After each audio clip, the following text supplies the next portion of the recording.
Hello, hello. Welcome to the Pedagogue. We're going to connect straight away with, I think, Hawaii. And let's find out who is our guest today. Okay? 3, 2, 1, and action. Check, check, check. Mike, 1, 2, 1, 2. So, guys, who's in the garage today? Let's find out. Gosh. Aloha, you guys. This is Zane Schweitzer from Hawaii, and I'm tuning in live at the Padret Garage on November 28th at noon. Make sure to tune in on Rider TV. Oh, yeah. Show our thanks and praise on the island of Maui, a very hopeful place for this Hawaiian race. Oluwalu to Napidi, we know your family from the mountain. Here we go. We're a family, and this is it. Welcome to Mr. Zane Kekoa Schweitzer. Hello, brother. Yeah, what's up? How's it going? All good. Welcome to the garage. Zane, the last time I saw you was in Paris, Le Grand Rex. 3,000 people in the audience screaming for your name for Nuit de la Glisse. Remember? That was pretty exciting. That was a fun tour for sure. Mm-hmm. So where are we now? There's are you in a restaurant? This is my home, my wife and I's home. It's I just got out of the water, so I didn't have too much time to clean up. But we're over on the west side of Maui in the Pili, and it's a beautiful day. I just got out of the water doing some foiling.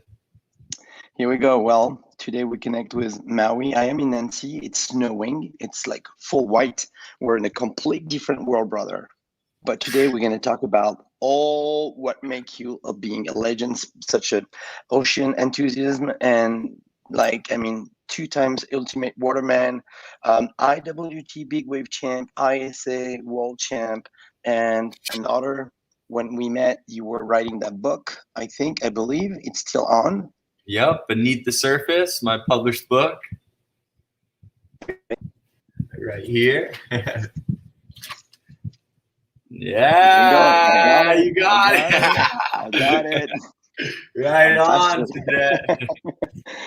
Well, and if you wonder why this kid is a legend, now talking the gosh, guys, look at this. How old were you here? I was about 3 years old in that photo. My goodness. Wait. Are you, because on that one, it looked like you're like, I would say, a goofy foot. Goofy foot. Oh yeah, always been. You got it. So you were in the water this morning. What were you doing? What at what time? So we were out teaching my cousins how to hydrofoil. We have some electric hydrofoils, and it's a really easy way to kind of get started for people who have never tried before. And so yeah, I kind of got them going, and within the first 10 minutes, they're already up flying and buzzing around and having fun. And so it's a good stepping stone to now get on the surf foil, the real foil. That's amazing. Look, we have some people coming in, and Benoit Panidis, we're going to say hi, a bunch of French guys. There's also a snowboard legend, Laurent Gay. Hello, Frankie. Salut les garagistes. You speak French. We have to speak English, guys. Richard Gay is an Olympian bronze medalist at Moguls. Do you ski, Zane? I love the snow. I snowboard. I'm not much of a skier yet, but I'll take it on one day. David is there. Hey, have fun, guys. Thank you so much. And Laurent, say hello. Richard, one time in the garage. Okay, those are brothers. Anyway, today you come to talk about the amazing premiere, and thank you so much for having this exclusivity on Riders TV with your film. How you feel? Oh, feeling great. You know, it's really exciting to see this legacy be available for the world, and you know, I'm really proud of my grandparents and what they went through. You know, they, dedicated their life, a good portion of their life, to bringing windsurfing to the world, and not just creating the sport, but, teaching people all over the place and starting the first newsletter and magazine, and truly making it a community and family sport. And, to me, out of all the sports I do, it's still the most badass sport. And so I'm so grateful, and it's kind of surreal sometimes to, be out in the water having fun with my friends and looking at everyone having a blast, jumping and doing their thing and thinking, it's really cool that my grandparents were able to create this and make it available to the world, because I think it's gave a lot of us a sense of freedom and a sense of relationship with the ocean and the wind. And it's not only all extreme badass stuff with windsurfing. I'd say hundreds of thousands of people could call windsurfing some of the best years of their life. For sure. Well, you know what? I have a surprise for you. We're going to watch the trailer because it's been released for a week right now. And let's watch Broken Molds, which is like an exclusivity on Riders TV. If you guys are not on Riders TV, you're missing out.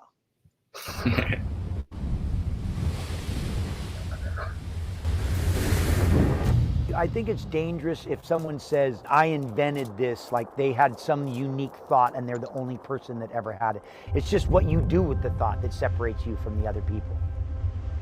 I think it was Churchill who said, success is going from one failure to the next failure without a loss of enthusiasm.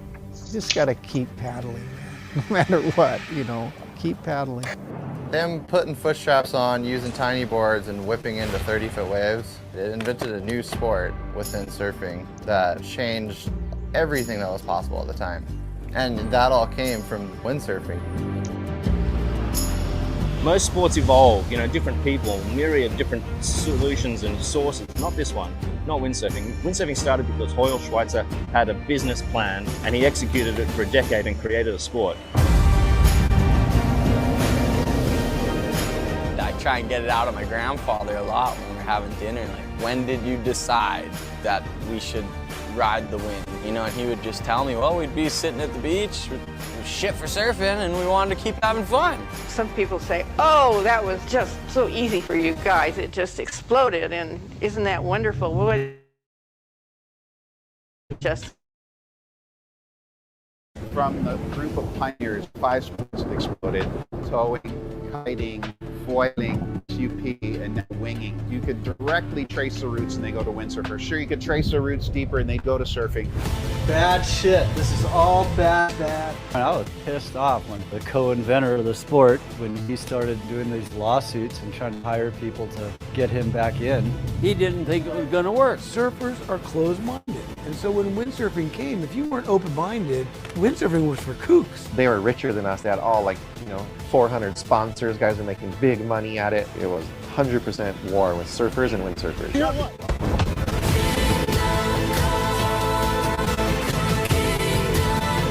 I can really see the influence that windsurfing had. I've always said it had that, and I knew the influence it had, but maybe not quite the amount of influence. There's no bus. There's no rags to riches to rag. It's all riches. Like, windsurfing doesn't have to always be the biggest sport in the world. It's still the freaking best sport ever.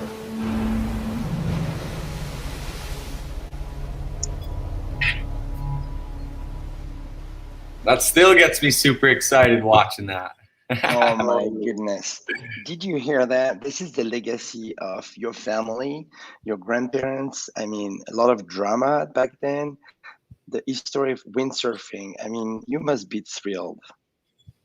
Yeah, it's really cool. I've always kind of treaded lightly, as Laird mentioned in the Broken Molds interview, with the invention of something, because it really is just an idea that someone runs with. I love how Laird and Hamilton and Jerry Lopez walk through the film with some really beautiful pieces, and it's really cool to have some of my greatest heroes involved in this as well, and hearing their experience windsurfing and how it translated to surfing, and that skill and experience only benefited them. So yeah, for someone who's multi-faceted around the ocean, or even for someone who just is into one part of the ocean, whether it be surfing or kite surfing or windsurfing, I think everyone could learn a bit about it and appreciate, and hopefully bridge our communities, bring us all a little closer together.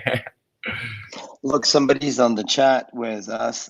Moira Smith, which is behind another brother from New Leglis. TK Smith, a big wave charger that you know from Tupo. Right on. Aloha, brother. You can talk to Tika right now. He's live. Oh, is that Tika? Yeah, Tika knew. Yeah. Right on. He's on tour with us. We're missing you, brother. We're touring now with New Leglis, but I can't wait to have you back on the film. You did like a bunch of films, like I would say, Don't Crack Under Pressure 1, Don't Crack Under Pressure 2, Season 2, Season 3, and Magnetic. Yep. That was so fun, man. Hanging with Tika and all the Tahiti boys, Matahi, and it's some of the best memories of my recent years for sure. And yeah, the energy that the Nui De La Glice team brings to all those movie premieres is always fun too. So yeah, I'll hopefully be back with you guys soon. And I actually have been missing Tahiti since COVID. I haven't been back to Tahiti, so can't wait to get back. We're going to bring that topic later, New Leglis. Let's stay focused first on this amazing film, The Legacy from Your Family, Broken Molds, which just released, and it's now live on Riders TV. So if you don't have Riders TV, that's a big mistake, guys. We're 4 weeks away from Christmas, and it's $14.99. It's the best film you will see, best documentary you will see on the windsurfing history through the Schweitzer family. Before we talk about your grandparents, let's talk about you really quick. I was doing my research, and 14 years old, this guy was junior world champion. 2 years later, in Peru actually, and 2 years later, 16 years old, he won on Sunset with the paddle tour, and then not only the Sub World Tour at 18, and the legacy never stopped, and on and on and on and on and on.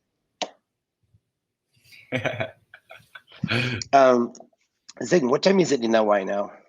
Right now, it's about 10 a.m. Oh, 10:15. Okay. Yeah, because we switch hours.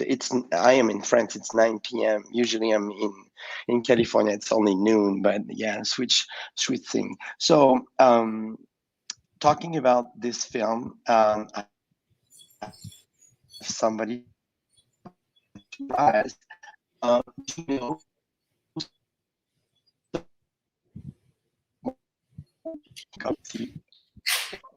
lost you guys. Let me see if I can bring him on. Okay, Simeon, you're on. Hello, hey, hello, Simeon. Australia. Hello, Zane. Friend. Aloha, Pedret. Hey, guys. So, Simeon, I know it's very early in Australia right now. Where are you? It's not too bad. It's the sun's up, so that's not too bad. I'm okay. I'm really well. I'm stoked to see you guys. Look at this guy with his haircut. I love it. If you don't know Mr. Simeon, besides being a huge personality with the IWT Tour, windsurfing, he's one of the co-founder of Riders TV and summed up for that. Oh, yeah. So, what a pride to have this film on the platform, Simeon. It's a huge honor. I think it's been a long process to try and get the movie made in a way that really represents what happened. It's a very difficult time in the history of the sport with plenty of controversy that the film goes through. The Schweitzer family and lots of families went through a huge process of bringing the sport to life, bringing it around the world, making it a huge thing. And everyone just should celebrate the whole process, because look at what we've got as a result. Such a great legacy to have so many people around the world loving what they do, feeling passionate about what they do, loving the communities that have developed up around it.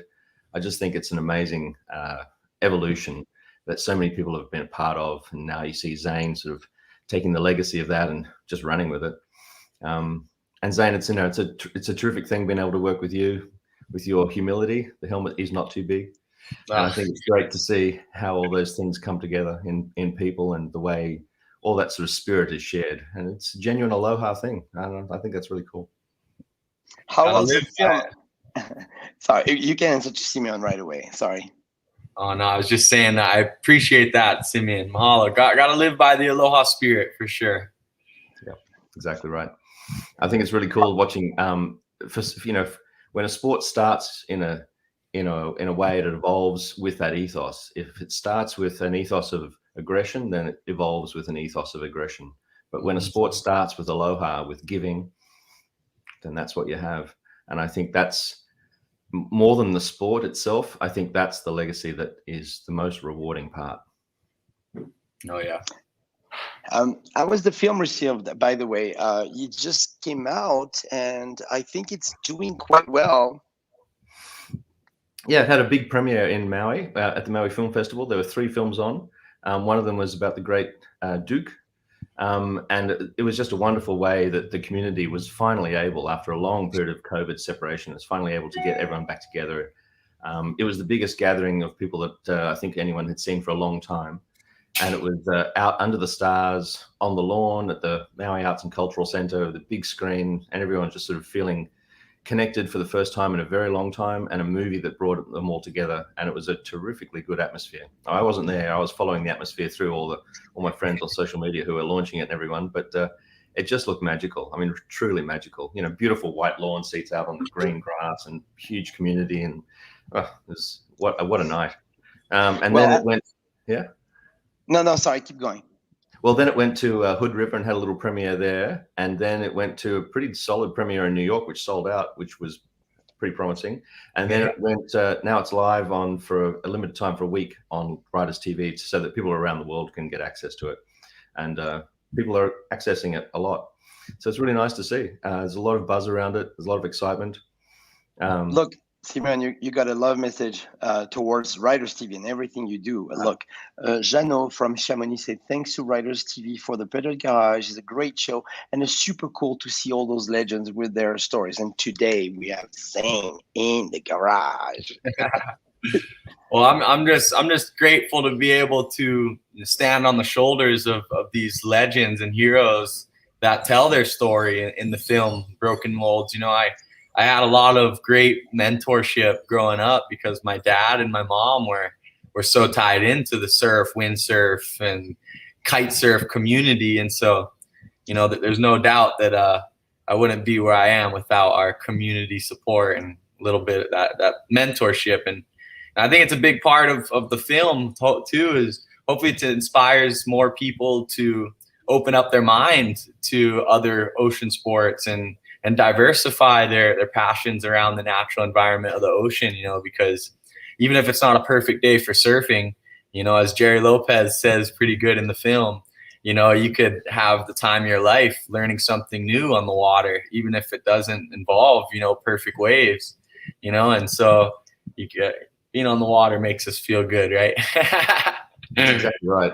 And that's the beauty. I mean, like Pedret is a fantastically good snowboarder. I don't know how much you know about how good he is, but he's very, very good. Yeah, exactly. Exactly. But I mean, watching people do these sports, they love all of these sorts of sports. You know, I mean, you love snowboarding yourself, you love skateboarding, you love towing, you love all these things. And it's the same with this whole community around the world. Everyone is riding whatever they've got in front of them. Yep. Whether they've got an urban environment in front of them, you go skateboarding. If you've got a mountain in front of you, you go snowboarding or skiing. If you've got the water in front of you, you know, and you just ride, and you're riding your environment. And I think that's an amazing thing. When you were growing up, you were surrounded by open-minded people, very obviously. Oh, yeah. Did you find that was just an inevitable process? Like you didn't think about it, or did you have to consider what that meant to do all the different sports? I think I was always just trying to have fun, you know, and I don't think I realized how fortunate of a position I was in at a young age. But thankfully, I was always just super eager to jump at every window of opportunity I had to have fun, you know, and to spend more time on the water, and to not even just on the water, you know, like growing up, I competed in the regionals, and still to this day, I'm out riding in the mountains, dirt biking with my dad and mountain biking with my brother. And, you know, we get out and have a lot of fun, you know, doing all kinds of stuff. But I think having the mentorship from a lot of the ocean experts I was surrounded by definitely allowed me to see what's possible. You know, I saw all these old guys. To me, I'm a young, tiny little kid, and looking up at these guys having a blast like all the other young kids. But I was more interested in hanging with the older guys that are having fun than the kids my age having fun.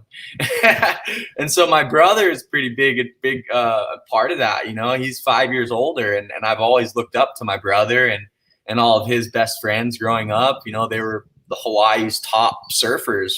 You know, like he's a killer surfer.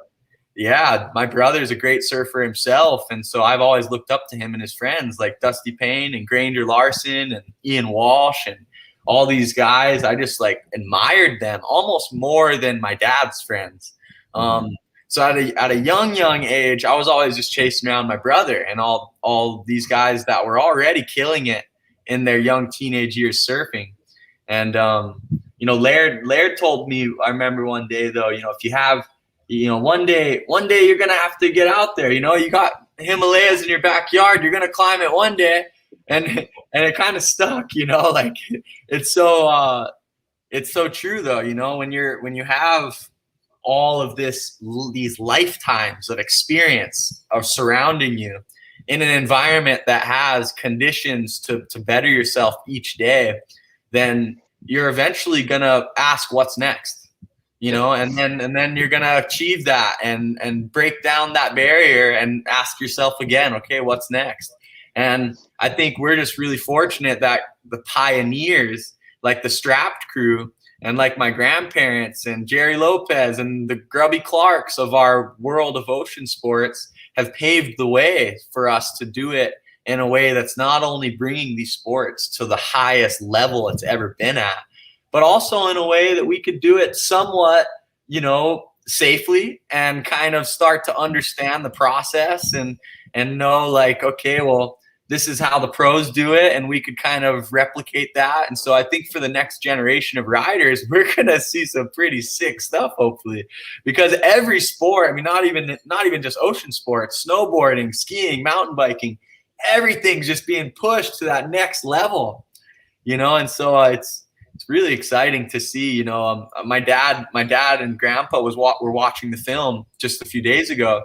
And I remember my grandpa looking over at my dad, and then he looks at my grandma Diane, and he's like, they're flipping windsurfers like that, you know? He so seriously asked that, like, and he's like almost confused looking at this, like it's a completely different beast, you know? It is, isn't it? Zane, your playground since you're a little guy. I mean, you have like such a bomb name. Like we saw Laird, Robbie is in the film as well. You've been surrounding all those legends. Plus, I think the legacy of your grandparents. How did you take that? Not too much pressure on your shoulders, shake it off, and be inspired.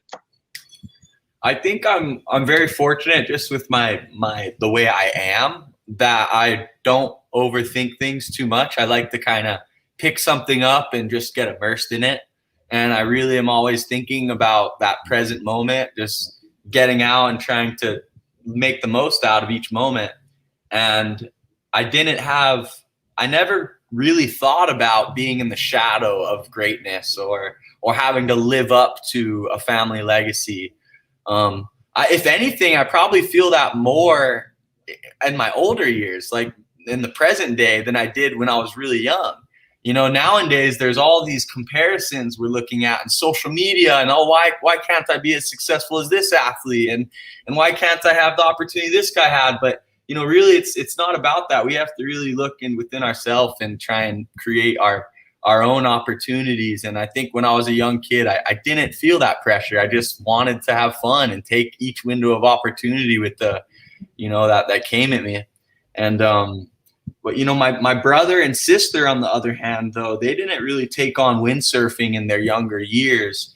You know, and they've told me this, and they'd probably say it themselves if they were on here, you know, and my brother mentions it a little bit in the film. You know, the pressure he felt was a lot different than what I felt. You know, he felt more attracted to surfing and stepping away from the windsurfing, you know, from the pressure he felt. And, you know, I definitely respect that, and I think many of my coaches throughout my life have told me, you should focus on one thing. You should just surf. You could be a world champion surfer if you just surf. And I'm like, yeah, but you know how much less fun that would be? It's toppy, and today it's going to be better for this, and I went around the corner, and then there's this. Yeah. So, you know, my brother is an amazing surfer. He's my tow surf partner. He's on the jet ski doing safety pickups, and he's also surfing Jaws. And So now, you guys are 5 years apart? Yeah, my older brother's 5 years older. My sister is 3 years younger. And my brother and sister both windsurf now. In their later years of their life, they've definitely took it up. But, you know, I got into it when I was like 8, 10 years old and continued doing it. And but nowadays, my sister just loves windsurfing, you know, like she's totally into it. And, you know, She's a good surfer too.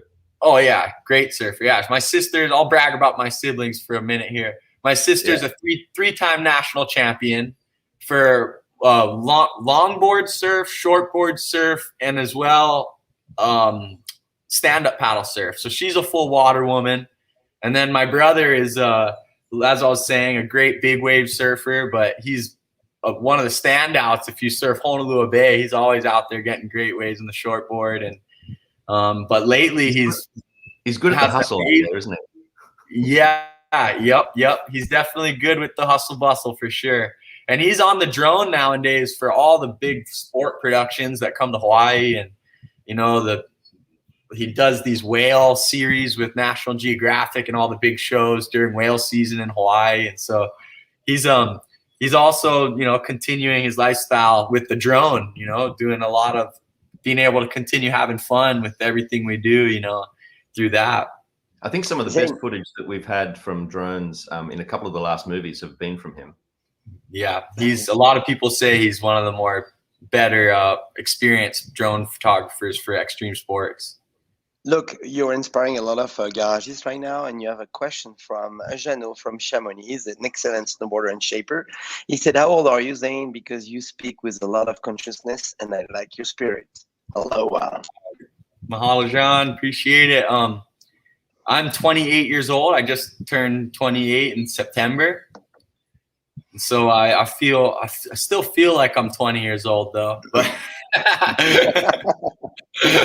what do you say, Simeon? Should we leave now? I guess age is in the head, right? That's what I hear all the old guys say, right? That's what I'm telling myself. That's right. Yeah. It's all about what you have in your head. I mean, it's the way you live. Anyway, let's talk but about. I could definitely give that consciousness to once again to like hanging with older people so much. Like I've always really admired and made the choice growing up to train with older guys that are more experienced and people who, you know, I see as like, wow, I want to be like that. I want to do that, you know, and so. Well, look at Laird. Laird is over 60 years old. We saw him because we're not going to relieve right now everything, but we went to his Malibu house for a big pool training. I mean, I was embarrassed to take off my rush guard in front of him. He's like, oh, he's an animal. Rock. He's a beast.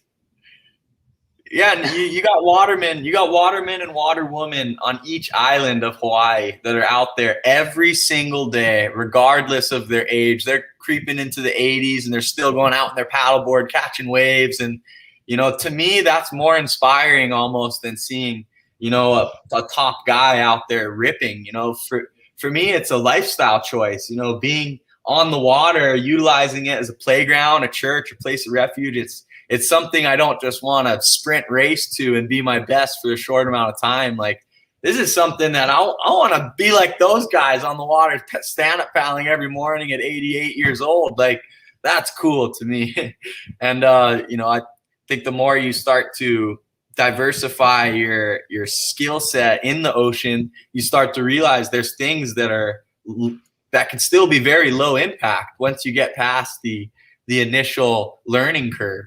You know, and so you see, if you look at hydrofoiling, you know, you have so much people in their 50s, 60s, 70s doing foil, kiting, foil, windsurfing, you know, and now foil surfing. And believe it or not, you'd think it's more extreme, but it's more low impact. You know, you're not bouncing and chattering on the water. You're just floating, flying like a bird, and it's giving people more time on the water. And I've got this theory, Zane, that everyone who was an innovator who started all these things when they were in their teens and early 20s, as they've gotten older, they've had to develop new versions of this thing to make it easier for them to do it. It's just tracking along these decades. It's getting easier and easier and easier. So that now these guys in their 80s are like, I'm still doing it. I'm still doing it. Oh, yeah. It's so cool, man. I go windsurf foil with my auntie Judy and Uncle Rob Vivian, and like I'm so inspired with them every time because they're like they're husband and wife, and they're at the beach, you know, every day, and they're like my grandparents' age almost, and you know they're windsurf foiling together every day, and it's so cool to see them on Maui doing that. You know, to me, like I think that's the goal, right? More time on the water. Exactly. Either what's a day look like when you're not on the ocean? Well, lately I'm doing a lot of, you know, I've got my own home now, so a little bit of home renovation with my wife, and we manage our surf school, Maui Sports Adventures. And so when the waves aren't cranking or when the conditions aren't going off, I teach as well. And we do a lot of not-for-profit clinics as well with children with alternative abilities and with all kinds of adults and children, and getting them connected through ocean conservation through sport. You know, and so that's our goal with our Kahaku Kahi Foundation. We've introduced over 5,000 kids throughout the world, you know, ocean conservation through sport.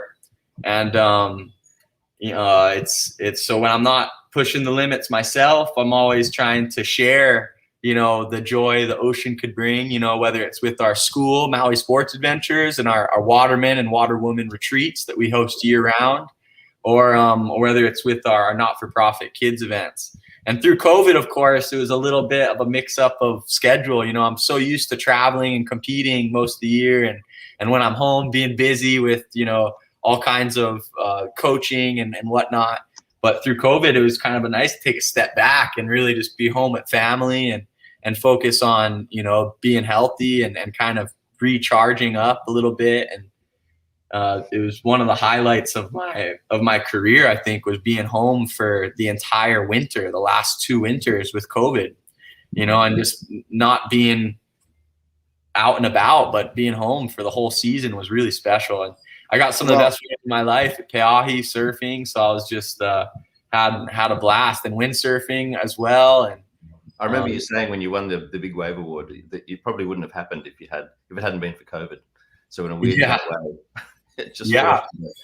I probably would have been like doing some wing foil race in Europe or something, and looking at the forecast at home like, oh no, John's going off. But now, you know, I am starting to get to the point where I'm like really.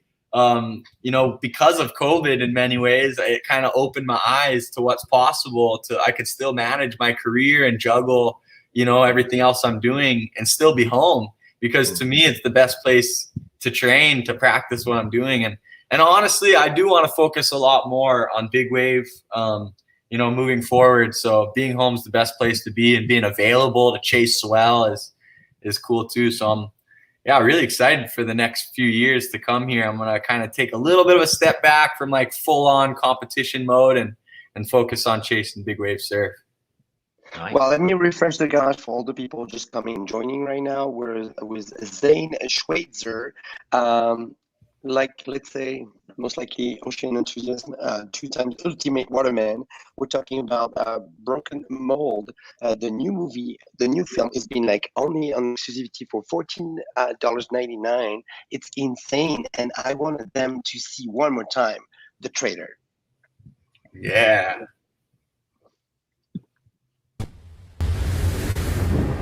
I think it's dangerous if someone says, I invented this, like they had some unique thought and they're the only person that ever had it. It's just what you do with the thought that separates you from the other people.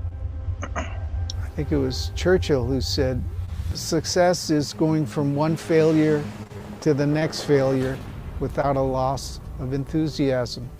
You just got to keep paddling, man. No matter what, you know, keep paddling. Him putting foot straps on, using tiny boards, and whipping into 30-foot waves, it invented a new sport within surfing that changed everything that was possible at the time. And that all came from windsurfing. Most sports evolve, you know, different people, myriad different solutions and sources, not this one, not windsurfing. Windsurfing started because Schweitzer had a business plan and he executed it for a decade and created a sport.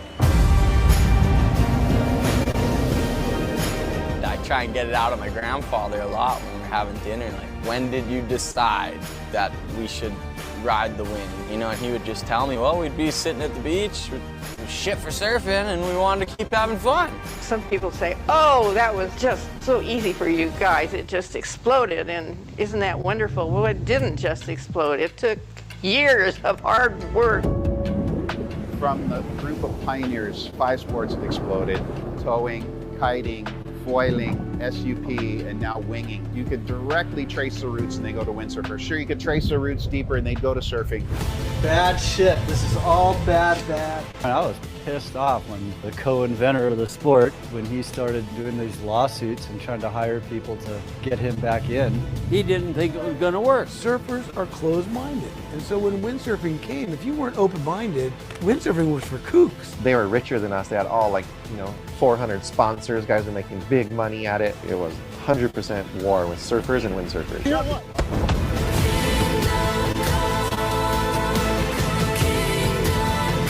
I can really see the influence that windsurfing had. I've always said it had that, and I knew the influence it had, but maybe not quite the amount of influence. There's no bus. There's no rags to riches to rag. It's all riches. Like, windsurfing doesn't have to always be the biggest sport in the world. It's still the freaking best sport ever.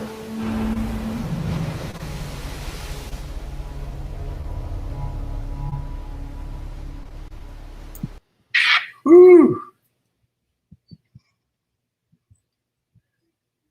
I think you're on mute, Pedret. You're still muted.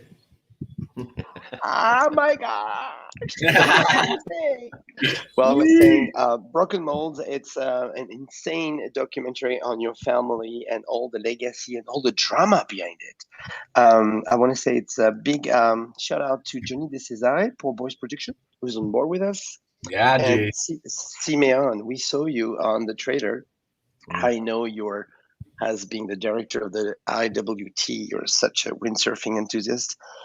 What can you say to all the people watching us now in the garage to go run the documentary for having the best story to be told? Well, I think it's a movie that's very well made and a story that's very well told. And it's a story that's very relevant to everyone who's ever windsurfed. It tells you the story of where things came from and how things were.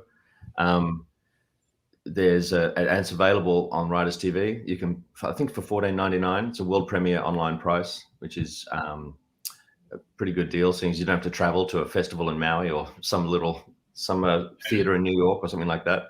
You can just sit in your living room and flick it on. So I think that's it's a nice way to spread a movie around, and I think it's a new way to do it. I mean, not that new. Disney Plus has been doing it, and all these people have been doing these world premieres like this for a while now, and they seem to work really well. So it's been very popular. We've had a lot of people coming and having a look at it, and I think it's a great story to be talking about. I think that the movie begins a conversation, doesn't end it. Yeah. And I think that's a really nice way for a movie to be. Yeah. Well, look, you got this guy. He's on. I'm straight gonna go and subscribe to see the documentary after the show. Right on, Jano. Have you seen it the very first time with your grandparents? Yes, we got to watch it early on, when it was first kind of starting to become the final piece, and it was really special just being there at the family and seeing our grandparents react to it. And I bet. Yeah, it was really cool. How old are they? Our whole family definitely was crying a few different points, just with to how proud and also how grateful we are to have someone like Scott Shoemaker and Jace Pontebianco and Jerry Lopez and all these amazing people in our life who have been family friends, but also major contributors to this film to make it possible. I mean, Simeon's contributions to this film were so influential and made it help to tie the story together. And so really, I mean, everyone who was involved made it what it is. We're so grateful for everyone in our circle that contributed to share their experience and tell their story. And as Simeon mentioned, it finishes kind of asking a question, it starts a conversation and rather doesn't finish one. And so I think it's going to be exciting to see how it continues to unfold on the world premieres online, and super grateful that mere mortals can now watch it, as some of my online friends have told me. When can mere mortals view this thing? Well, I had now those comments too. mere mortals. That's right. I thought that was so funny. I'm like, oh, I guess not everyone has a premiere in their hometown.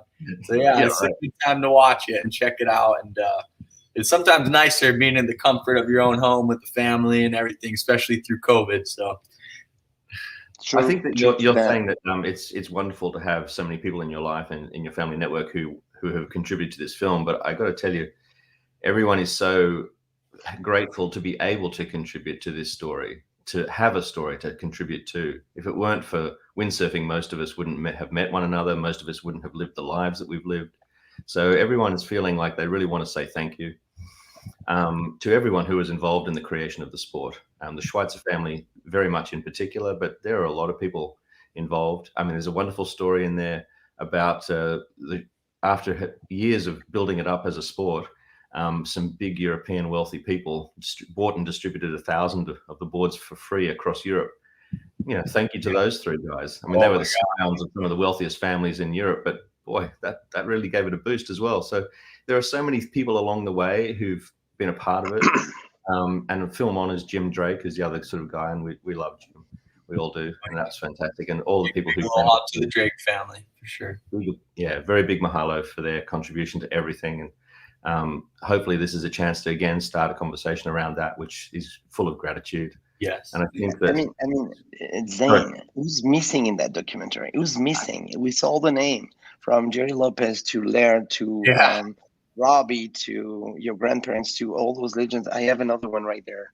Dave Kalama was like Dave Kalama. Oh my God. It doesn't stop. Dave Kalama is one of those guys too. If you're a local boy in Hawaii growing up, you looked up to Dave. And Laird Hamilton definitely has that worldwide global recognition. But like Dave Kalama to me is like the epitome of a Hawaiian waterman. And just like he's also an amazing mentor. Like I'm really grateful to have had him in my life because the way he explains things, you know, is so like he was my stand-up paddle coach for a few years, and you know the way he could dissect one stroke of a stand-up paddle and be able to kind of put everything together to make it really make sense. And yeah, I remember one of the big things that he told me for big wave surfing was like if you're worried about, you know, big wave surfing, the best thing you could keep in mind is don't fall. I'm like, okay, yeah, that's a good piece of advice. That's probably the most simple thing he's ever said. But yeah, Dave Kalama is also probably the world's best safety driver to this day. There's probably no one that drives a jet ski better than Dave. A lot of the famous shots you see of all the big tow surfers from the strapped crew, you know, Dave most likely was towing them into them. He's a very big. Sorry, Zane, we have a question on the chat. What is your favorite toy now in 2021? Knowing that you do everything, which toy you will go for the very last one, the big session? It's hard to ask. You know, it's almost like choosing a favorite child. You know, it's not every day's perfect for getting barreled. But if I had to choose one thing the rest of my life, it'd be getting barreled on a shortboard. You know, there's no doubt. Or, you know, big wave surfing barrels, you know, like for me, that's my, if I had to choose one thing and it was perfect conditions for everything, it would probably be big wave barrels, you know, like, here's your answer. Yeah. Cloud break. That's my dream wave. I'm a goofy footer. So I'm still yet to get XXL cloud break. I won my first world championship title for ISA surfing at Cloud Break Fiji, and it gave me a taste of what that wave is like, and I'm so excited to get back there for one of the big swells because it looks like just a dream big wave. Like it just gets bigger, but it stays perfect. You know, like Pe'ahi could be pretty nuts. Like if you're a snow skier or snowboarder watching, you know, it's the difference of like dropping into a double black diamond with moguls and trying to go straight as opposed to, you know, like a double black diamond that's perfectly smooth, you know, like hold on your legs. Yeah. And your knees in the face. Zane, You see the little boy, 3 years old? There's a lot of daddies watching us right now. I mean, when you were 3 years old, there is no way you knew what you will be going through. What will be the best advice? As I know you're not a daddy yet, but if you Yep. have to talk to that boy with everything you've been through, what would you say? You know, I've thought a lot about this because my wife and I, we've been 1 year married. We just had our 1 year anniversary, and you know, we've been thinking, you know, maybe in the next few years we have kids, and you know, bringing up a kid is freaking challenging from what I'm seeing with my brother's on number 3 right now, and we're like on call speed dial for babysitter. And so sometimes when I hang out with them, I'm like, oh, we'll wait a few more years. You know, I definitely look forward to being a father, and I don't know how I'm going to be able to raise my kids as good as my family did. You know, I mean, I look at my parents and the way they brought us up, you know, and one of the biggest things that I can remember is they were never too involved, you know, and I think that's a huge piece, you know, like they would connect us with, like, I remember every weekend and sometimes even during the week, we would get dropped off to one parent's house, and there'd be 4 different kids from different families there, and we would have just a long weekend together. And you know, it might be craziness for the parents looking over everyone's kids for the weekend, but then we would trade off, and the next week everyone would come to my house, and we would all kind of just have so much fun together, learning from, you know, the other parents. And I think that is always tough. Is like, we want to be there to teach our kids or our family members, but sometimes, you know, dad teaching son isn't the best option. And you know, I remember getting real frustrated with my dad windsurfing. You know, like, yeah, he's a god, and you know, he's an 18-time title holder, and you know, amazing windsurfer, and I knew that, but still I would get all frustrated with him when he trying to learn how to jibe and water start. And so he would pass me off to his friends, and I couldn't get mad at his friends. You know, I wasn't allowed to get upset or irritated. And so I think that's a big one, is like connecting your kids with a learning environment that's not too personal with the people they see every day. You know, like Linda Stott and Hugh Stott were a huge part of my generation's success on the water. And they started the Kanaha Kids windsurfing program. And, you know, a lot of the world's best names right now in my generation, we ended up in Hawaii because our parents came to Hawaii for windsurfing. You know, you look at guys like Kai Lenny and Albie Lair and Connor Baxter, and just to name a few. And, you know, their parents were core windsurfers, and Hawaii brought, you know, it was the Mecca. And so if they came from another island, they moved to Maui because Maui was the place to be, you know. And but all us kids, we got dropped off the summertime at this kids program, the summer camp, and we would just go nuts all together. I remember being, you know, we're not even 10 years old yet. We're probably like 6, 7, 8 years old, and you know, we would just go nuts all together at the beach. And Linda and Hugh Stott, you know, got us hooked on windsurfing, not because they were good instructors or because they had the best equipment, but because it was so fun to be with other kids our age and to be learning something all together, and to see other kids just a little older, seeing them doing a little better, you know. And then I remember, like, it was always this vendetta in a really friendly way with like the kids who were a little older. You know, like you had, you know, when you're 10 years old, 8 to 10 is a big difference. You know, 2 years is nothing, 28 to 30. But 8 to 10, you know, we're watching Kai Lenny, who's a year and a half older than me and 2 years older than Connor. And, you know, he would get a front loop in windsurfing. And then we would be like, oh, we got to get the front loop. And I think having that exciting learning environment of just seeing a bunch of kids together, and also older kids, because kids always like to do what older kids do, right? Exactly. And so that was I think a really big part of why I started these kids, my not-for-profit as well, is just to give kids a similar opportunity that I had, you know, to get them learning something new together and having a fun time together, even if it's not focused on the It looks like everyone's having fun. Yeah. And you know, a lot of the time we do these kids events and kids don't even know how to swim. And so we have to, we're just playing around in the water, teaching them how to swim and teaching them how to body surf. And we might even get on a paddleboard or a surfboard for 10, 15 minutes. But at the end of the day, they've had fun together and they feel a little more confident and they feel a little bit more like the barrier's broken down.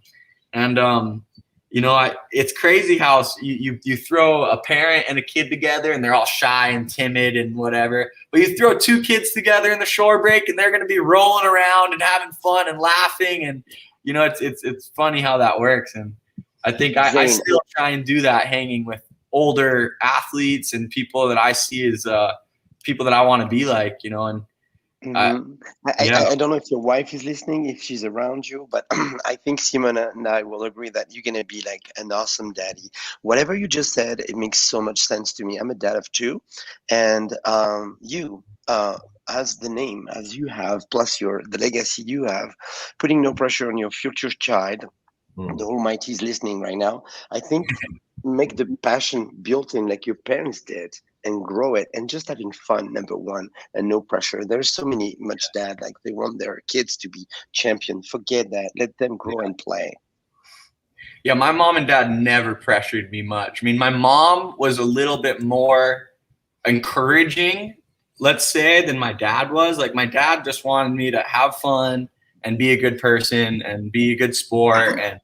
And he was always really stressed, you know, making sure the helmet fits, like not talking too much big or being, you know, respectful and being a student and whatever. And my mom definitely encouraged me and fired the competitor inside me. Like I'm definitely a competitor. Like I've grown to know who I am, and I definitely am a competitor in many ways. And my mom fueled that fire at a young age, you know, and taking me to the kids events and, you know, and even if I maybe wasn't quite feeling it or having a tantrum in the morning, you know, she would still make sure I would go with my friends and be at the beach. And as soon as I'm with my friends at the beach, I'm having a great time, you know. And so I think there's definitely a balance of like pressure, and I've seen both sides of it. You know, you have a lot of families in Hawaii who they move to Hawaii and just have this vision of their son being the next John Florence. And, you know, they're these complete soccer dads or whatever you want to call it. And, you know, that doesn't, I'd say the ratio that works is not nearly a successful rate. You know, like there's very few people that I remember in my childhood that had really tough parents that are still doing really good now, you know. And I think it has to come, we have to create our own path. We have to create our own perception of what we like and what we don't like. And sometimes as a kid, you know, we rebel against what people tell us. You should have fun doing this. We're like, nah, I'm going to go have fun doing that. You know, like, well, the only way to be a good dad. Do you see Mr. Kailini on the water because he's expecting twins? It's going to be a lot of work. Excuse me, but the ocean is going to be quite empty pretty soon when he's going to have twins. Yeah, man, I'm so proud for Kai to do that. To be honest, out of all my friends, I'm surprised I'm one of the last ones to be having a kid. but I'm really grateful to see all my friends starting to have kids now. And, you know, I think that in many ways it's going to be good for my friend Kai. You know, like Kai's been so just head dead on being a competitor and the best he can in the water. And, you know, I think it'll be really cool for him to see him like kind of spend some time and have a purpose for something else. We're getting closer to the end. I want to bring back some memories for you watching this, which is Nuit de la Glisse, the movie premiere you've been doing with Thierry Donard. You've been traveling in Paris to show the movie premiere as well with the boys. And do you remember those ambiance of like being in the theater? Oh my God. 3,000 people Crazy. like this. Right? Yeah. This is you right there. Yeah, that was pretty wild for sure. Well, here we go. We're still on tour with Nuit de la Glisse, and I lost my voice anyway because every night people are screaming. It's insane. And we can't wait. And Thierry Donat, I was supposed to, he didn't send me the video, but he's sending you so much love and he has so much respect for you. And whatever he said, I never worked with such a talent with the legacy he has behind him, being so humble. That's what he said. That's what he told me. And my love for that. Mahalo, Thierry. And the whole New Ethiopians team, I had so much fun with you guys. I mean, being able to do trips with athletes that are professionals and experts in different sports, from speed winging and parachute flying and snow skiing to surfers and free divers, like it was so cool to just be surrounded with this crew of experts of their own class. You know, like it was pretty badass to meet everyone and you as well. And you know, one day we're gonna have to get on the snow together. Oh yeah, baby. That would be epic. When is the next big premiere physically in the theater for you guys? Simeon knows better than me, probably. Well, the next premieres are waiting to be announced. Jason and Scott are working it all out now. There's a new festival. Hey, Simeon, you see this? Whatever happened in the garage, stay in the garage. You can drop it. That's right. I would tell you if I knew. I don't know. Those guys know.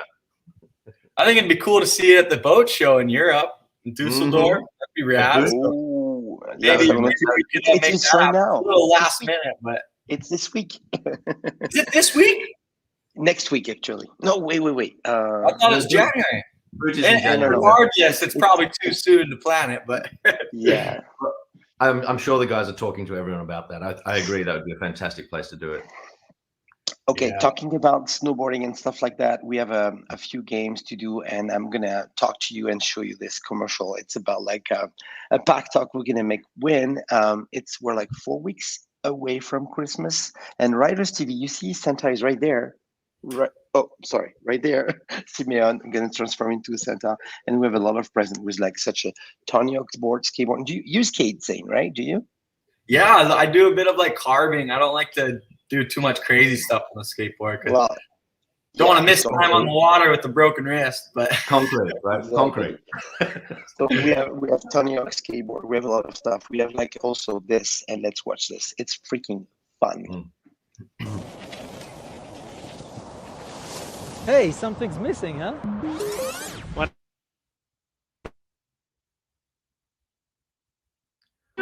Oh. Frozen. Oh dear. We're going this way, right here. My turn. Yeah, I'm catching up. Here I come. All right. Go fast. Pretty amazing. Look to your left, man. What a view. Oh my God, what a session. Best snow ever.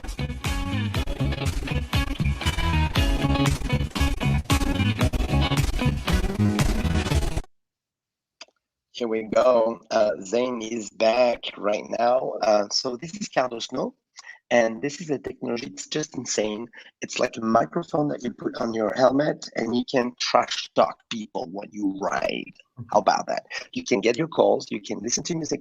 I can throw you a beat in your ears while I'm skiing or snowboarding, and just kill you. This is a new technology of communication, and this is Carlos knows that you're going to be able to win this the week before Christmas while we're going to show Total Freestyle, which is our next guest, Simeon, is Mr. Laird Hamilton. Oh my God. You want to see this? Boo at my house, and it's time for Total Freestyle.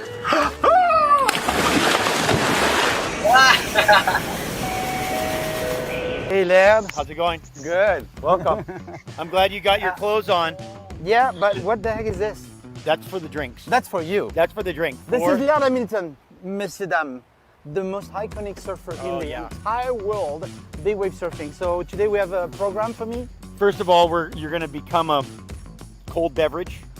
And then after we chill you down, we're going to throw you in over there and heat you up. And then we're going to put you in the bottom of a swimming pool with a bunch of weights. I'm going to say bye to my balls. Yeah, good job. You know, I'm not going to show too much because we're going to keep this for December. But yes, Laird Hamilton just invited us to his home. Have you been there? not his Malibu place, but I was just getting a flashback to my first experience ice bathing. Like nowadays, ice bathing is like a cool trending thing you see on social media all the time, dude. Laird's been doing it way before it was a cool thing, and I remember seeing him with mitts, oven mitts on his bicycle in the sauna. It's like crazy hot. He's freaking hammering in the sauna, and he's going in and out of the ice. And yeah, he does everything he does is pretty extreme. That's for sure. Yeah. Well, that's going to be for December. And for now, this weekend, I mean, we're going to broadcast the last episode of Tony Hawk series with Mr. Mike McGill, the creator of the Mac Twist, and Kevin Stab. And Simon, I think you're pretty excited about this one. I'm super excited. I mean, we're bringing you on with your two great shows, Total Freestyle, which is the show that features a great rider every month with a 4-part episode, plus these weekly garage interviews, has given us a fantastic platform to be able to sort of go and talk to the best people in the world and bring people like Zane and people who are just fantastically passionate about being riders, and bring that to, you know, everyone else who's passionate about being riders but maybe not as good. But everyone just loves hearing these stories. Everyone loves seeing all this stuff. So it's just awesome. Well, we're coming up. We're coming to Hawaii pretty soon. Watch out, Zane. Welcome to Total Freestyle. I would love to get on the water with you guys. And yeah, for people watching, I saw someone give me an invite to Chamonix. So better watch out. I might take you up on that. Here it is. Here it is. I love that spot. It seems freaking awesome. I'm not going to say the F word. Come to Chamonix, Zane. Yeah. All right, guys.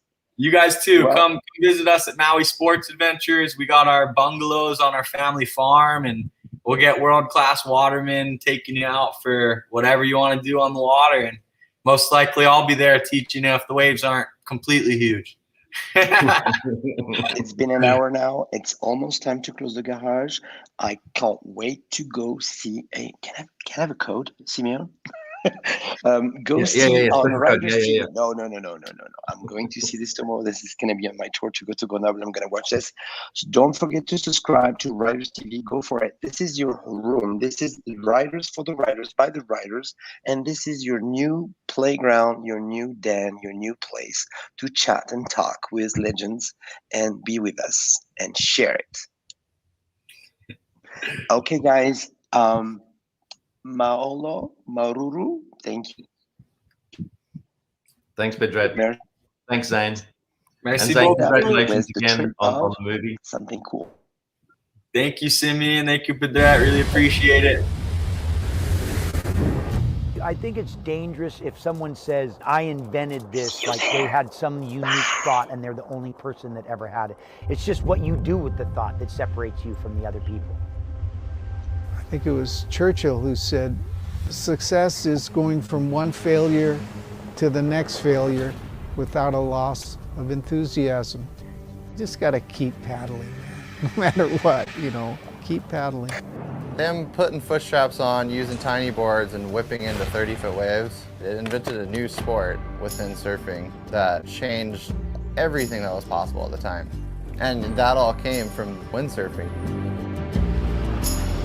Most sports evolve, different people, myriad different solutions and sources. Not this one, not windsurfing. Windsurfing started because Hoyle Schweitzer had a business plan and he executed it for a decade and created a sport. I try and get it out of my grandfather a lot when we're having dinner. Like, when did you decide that we should ride the wind? And he would just tell me, well, we'd be sitting at the beach, with shit for surfing, and we wanted to keep having fun. Some people say, oh, that was just so easy for you guys. It just exploded, and isn't that wonderful? Well, it didn't just explode. It took years of hard work. From the group of pioneers, 5 sports that exploded: towing, kiting, foiling, SUP, and now winging. You could directly trace the roots and they go to windsurfers. Sure, you could trace the roots deeper and they'd go to surfing. Bad shit. This is all bad. I was pissed off when the co-inventor of the sport, when he started doing these lawsuits and trying to hire people to get him back in. He didn't think it was going to work. Surfers are closed-minded. And so when windsurfing came, if you weren't open-minded, windsurfing was for kooks. They were richer than us. They had all 400 sponsors. Guys were making big money at it. It was 100% war with surfers and windsurfers. You know what?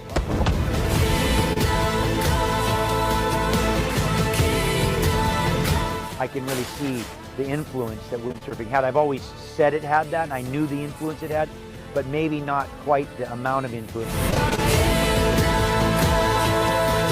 There's no bust. There's no rags to riches to rag. It's all riches. Like windsurfing doesn't have to always be the biggest sport in the world. It's still the freaking best sport ever.